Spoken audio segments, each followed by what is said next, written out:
कक्षा 8 में सूक्ष्म जीव भाग 2। इसके पहले हम जो है बताए थे आपको कि सूक्ष्म जीव जो है 5 प्रकार के होते हैं। पहला जो है विषाणु, दूसरा जीवाणु और तीसरा जो है कवक, शैवाल और जो है प्रोटोजोआ। 5 प्रकार के जो है बताए थे। तो इसमें आज हम दूसरे प्रकार का पढ़ेंगे, जीवाणु।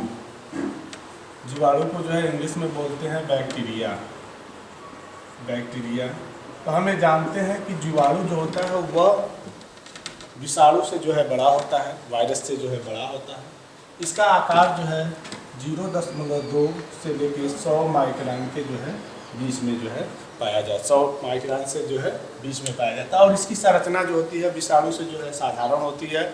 और इसको जितने भी सूक्ष्म जीव होते हैं उनको किसी न किसी जो है बिना एक शक्तिशाली सूक्ष्मदर्शी की सहायता से ही देख सकते हैं और अपने नग्न आँखों से जो है उसको नहीं देख सकते हैं। और ये हमें जानते हैं कि जीवाणु जो है कई तरह के होते हैं, उनका आकार और आकृति जो है अलग आता है। जैसे कौमा के रूप में, डंडाकार, सर्पिल की तरह जो है इस जो है विषाणु जो है कई प्रकार के होते हैं। और जिस आकृति में वो पाए जाते हैं उसी के आकृति के नाम पर उनका नामकरण किया जाता है। तो अब हम आज जीवाणु की संरचना पढ़ेंगे कि जीवाणु की आकार कैसी होती है। तो सबसे पहले जीवाणु की संरचना, स्ट्रक्चर ऑफ बैक्टीरिया या बैक्टीरियल सेल। जीवाणु कोशिका की संरचना, जीवाणु कोशिका की संरचना। हाँ, इस संरचना के पहले हमें ध्यान देंगे कि जो जीवाणु जो होते हैं ये प्रकाश में भी जो है वो करते हैं, जो अपना प्रजनन करते हैं, क्योंकि इसके बीच में जो है क्लोरोप्लास्ट पाया जाता है। अपना भोजन जो है सूर्य से प्रकाश से भी जो है करते हैं। तो सबसे पहले हम जीवाणु कोशिका का बनाने का प्रयास करेंगे। ये जो है आपका एक दूसरी लेयर है, मिल गया है, दूसरी लेयर है, तीसरा है,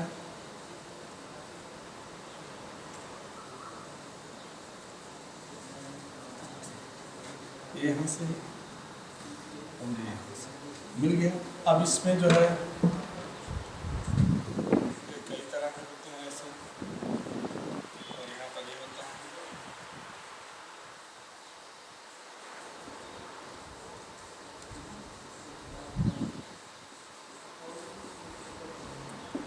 ये होता है और इसमें जो है आपके राइबोसोम पाए जाते हैं। और जो है ये ध्यान देना है कि जीवाणु कोशिका में अपना एक गति जो होती है 2 चीज़ों से करते हैं, कसाव या पछाव द्वारा। कसाव या पछाव द्वारा ये अपनी जो है गति करते रहते हैं। इसका नाम है कसाव। अब इसके बाद ये जो है आपके हैं, इसमें जो है आपका आनुवंशिकी पदार्थ पाया जाता है। ये आपका आनुवंशिकी पदार्थ है। और ये जो है आपके इस तरह की जो संरचना है वो आपका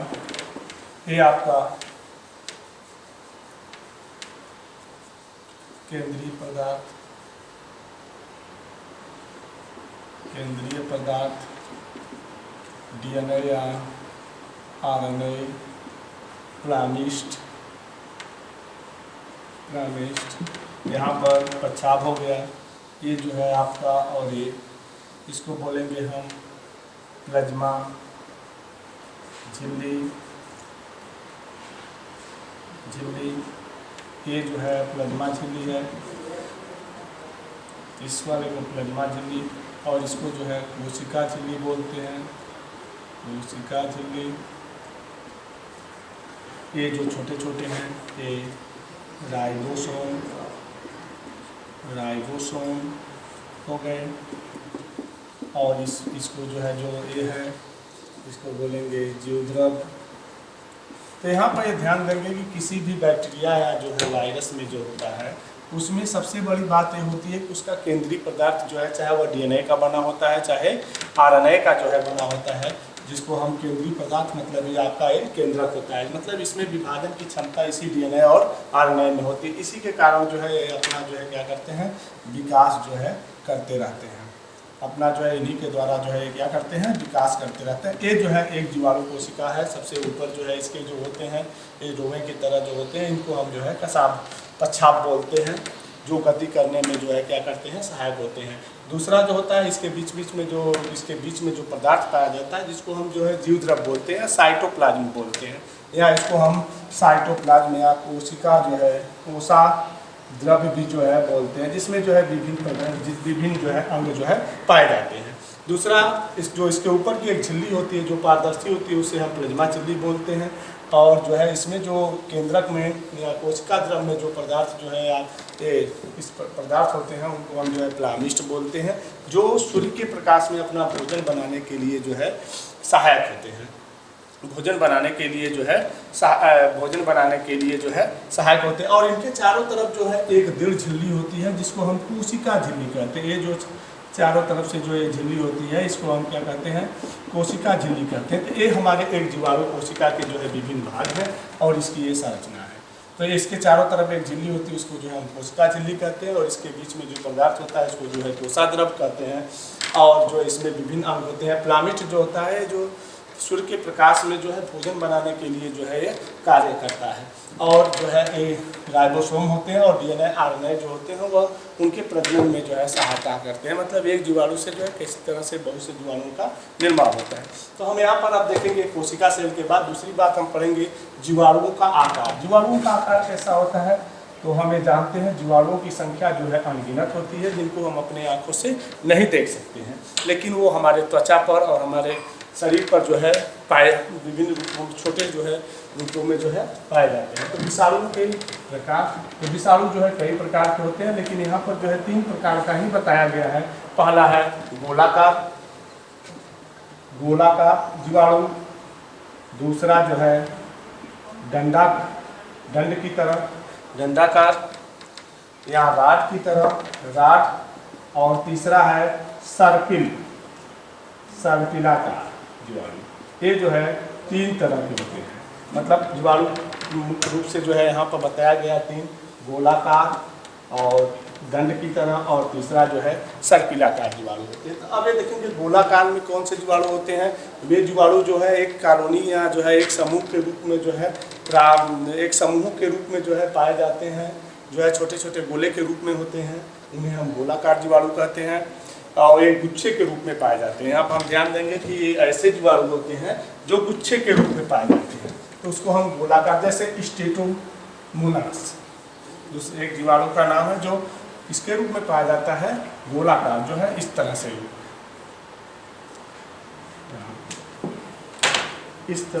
के रूप में जो है पाया जाता है, गोलाकार के रूप में इस तरह से, इस तरह के जो है रूपों में जो है इस तरह के जो है ये रूपों में जो है पाया जाता है।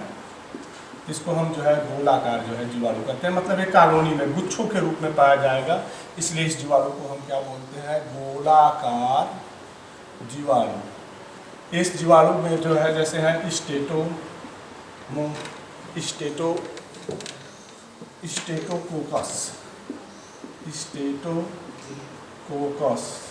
जीवाणु जो होते हैं ये इसमें पाए जाते हैं। दूसरा जो होता है दंड की तरह जो है दंडाकार के रूप में जो है पाए जाते हैं। दंडाकार के रूप में इस रूप में पाए जाते हैं, इस तरह के इस रूप में जो है पाए जाते हैं दंडाकार के रूप में। तो इनको जो है हम दंडाकार जो है जीवाणु कहते हैं। तीसरा जो है जीवाणु जो होता है वह सर्पिल की तरह होता है, इस तरह के पाए जाते हैं, इस तरह के जो है ये पाए जाते हैं।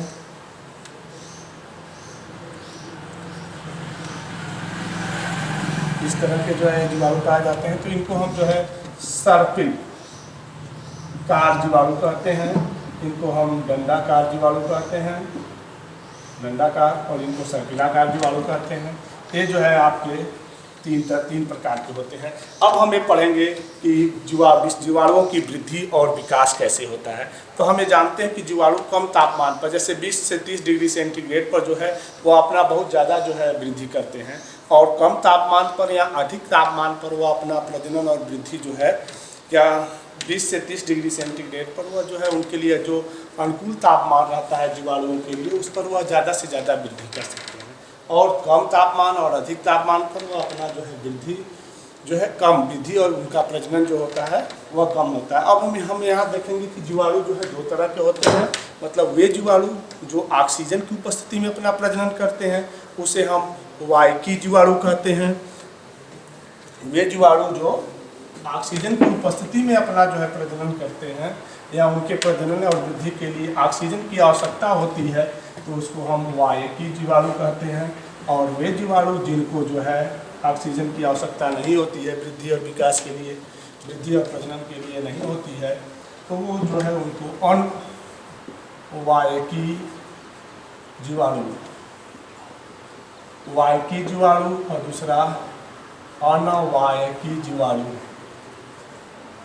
वायकी जीवाणु मतलब वे जीवाणु जिनके लिए ऑक्सीजन जो है ऑक्सीजन की उपस्थिति अनिवार्य होती है उसे वायकी जीवाणु कहते हैं। जैसे कुछ जीवाणु ऐसे होते हैं जो बहुत जल्दी जो है 1-2 घंटे में जो है वो बहुत ज़्यादा जो है वृद्धि कर लेते हैं, या 20 या 22 घंटे में लाखों की उपस्थिति में जो है वो जीवाणु जो है वृद्धि कर लेते हैं, उनको हम वायकी जीवाणु कहते हैं। और वे जीवाणु जिनको ऑक्सीजन की उपस्थिति जो है नहीं, ऑक्सीजन की अनुपस्थिति नहीं, मतलब ऑक्सीजन की आवश्यकता नहीं होती है, उनको हम अनवायकी जीवाणु कहते हैं। अब यहाँ पर हमें ध्यान देना है कि हम जीवाणु तो जो है कई प्रकार के होते हैं।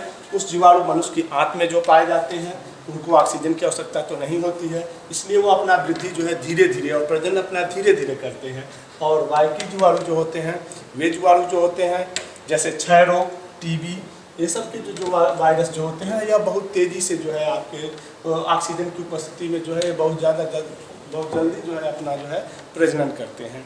अब यहाँ पर मनुष्य के लिए हम अब ध्यान देंगे कि जब ये दोनों तरह के पाए जाते हैं, मतलब ऑक्सीजन के आधार पर जो है वायकी और अनावायकी, एक में ऑक्सीजन की आवश्यकता होती है और दूसरे में ऑक्सीजन की आवश्यकता नहीं होती है, तो हमारे इतने प्रकार के जो विभिन्न प्रकार के जो जीवाणु होते हैं वह मनुष्य के लिए जो है लाभदायक भी हो सकते हैं और हानिकारक भी हो सकते हैं। तो हम पढ़ेंगे मनुष्य के लिए लाभदायक, मनुष्य के लिए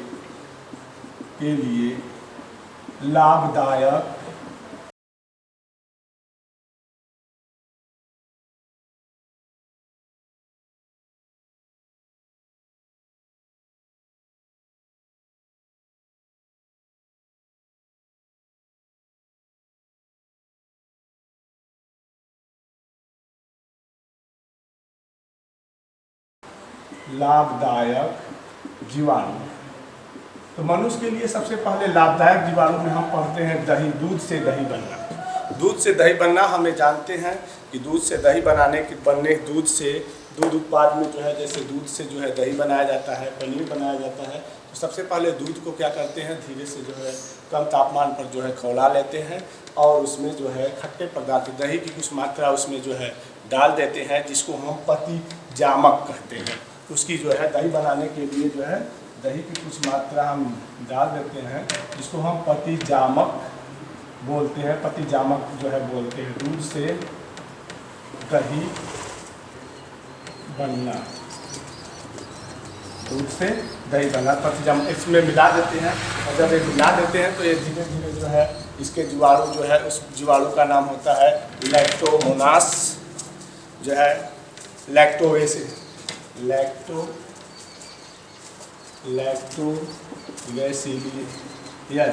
जो जीवाणु होता है जो दूध को किस में कन्वर्ट कर देता है, दही में जो है कन्वर्ट कर देता है। और यदि दही की मात्रा को और जो है हमें अम्लीय बनाना होता है तो उसको ठंडे स्थानों पर जो है हम रख देते हैं। ठंडे स्थानों पर रख देने से जो है दूध से जो दही बनता है उसमें अम्लीयता की मात्रा अधिक होती है। दूसरा होता है सिरका बनाना। हमें जानते हैं जैसे फलों के रस, गन्ने के रस को जो है किण्वन विधि द्वारा जो है हम क्या बना शराब का जो है निर्माण किया जाता है। तो उसमें क्या होता है कि उसमें जो है बैक्टीरिया होते हैं, जो है वो बैक्टीरिया जो है सिरके को जो है किस्म बना देते हैं शराब, और जो है शराब पदार्थों में भोज्य पदार्थों में जो है परिवर्तित कर देते हैं। तीसरा जो होता है आपका अनवायकी जीवाणु में, जैसे गाँवों में जो है गोबर गैस प्लांट में जो होता है, जो कंडक्टर के बीच में जो गोबर पदार्थ होते हैं, जो उसमें जो बैक्टीरिया होता है उसमें ऑक्सीजन की आवश्यकता नहीं होती है, वह धीरे धीरे जो है कन्वर्ट करके जो है वो गोबर पदार्थ जो होते हैं, वो जीव पदार्थ, उनको जो है वो मीथेन गैस में क्या करते हैं, परिवर्तित कर देते हैं। तीसरा जो होता है फलों द्वारा नाइट्रोजन, फसलों में या जो है नाइट्रोजनीकरण जो होता है, इसमें कोई भी पौधा नाइट्रोजन का जो है पूरा उपयोग नहीं कर पाता है, क्योंकि हमारे वातावरण में 98% जो है नाइट्रोजन गैस होती है, तो इसका कोई भी पौधा जो है पूरा उपयोग नहीं कर पाता है। इसमें जो जितने भी दलहनी फसलें होती हैं उनकी जड़ों में जो है नाइट्रोजन स्थिर हो जाता है, और इसी क्रिया को हम जो है नाइट्रोजनीकरण कहते हैं। इसी तरह जो है आपका अपघटन में, जैसे बड़े बड़े जीवों की मृत्यु हो जाने के बाद, जीव जंतुओं की मृत्यु होने जाने के बाद जो वायु में जो उपस्थित बैक्टीरिया और वायरस होते हैं, वे क्या करते हैं कि उनके जो है शरीर को जो है धीरे धीरे जो है क्या करते हैं, अपघटित कर देते हैं।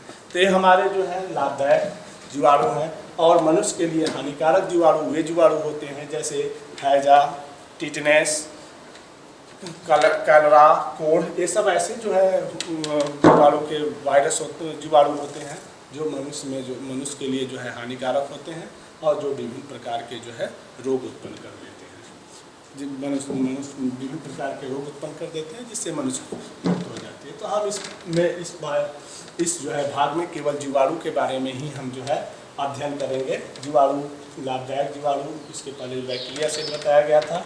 अब इस जो है बैक्टीरिया से तो कुछ जीवाणु जो होते हैं हमारे लिए हानिकारक भी हो सकते हैं, और कुछ जो है हमारे लिए लाभदायक भी हो सकते हैं। तो लाभदायक जीवाणुओं में जो है पहला दूध से दही बनना, फिर दूसरा जो है शराब का निर्माण, तीसरा जो है जीवों का अपघटन, चौथा जो है आपका जीवाणु गैस का निर्माण, ये सब जो है हमारे लाभदायक जीवाणु हैं। और जो विभिन्न प्रकार के हमारे जो है रोग उत्पन्न कर देते हैं, वे जो है हमारे जो है हानिकारक जीवाणु। तो धन्यवाद।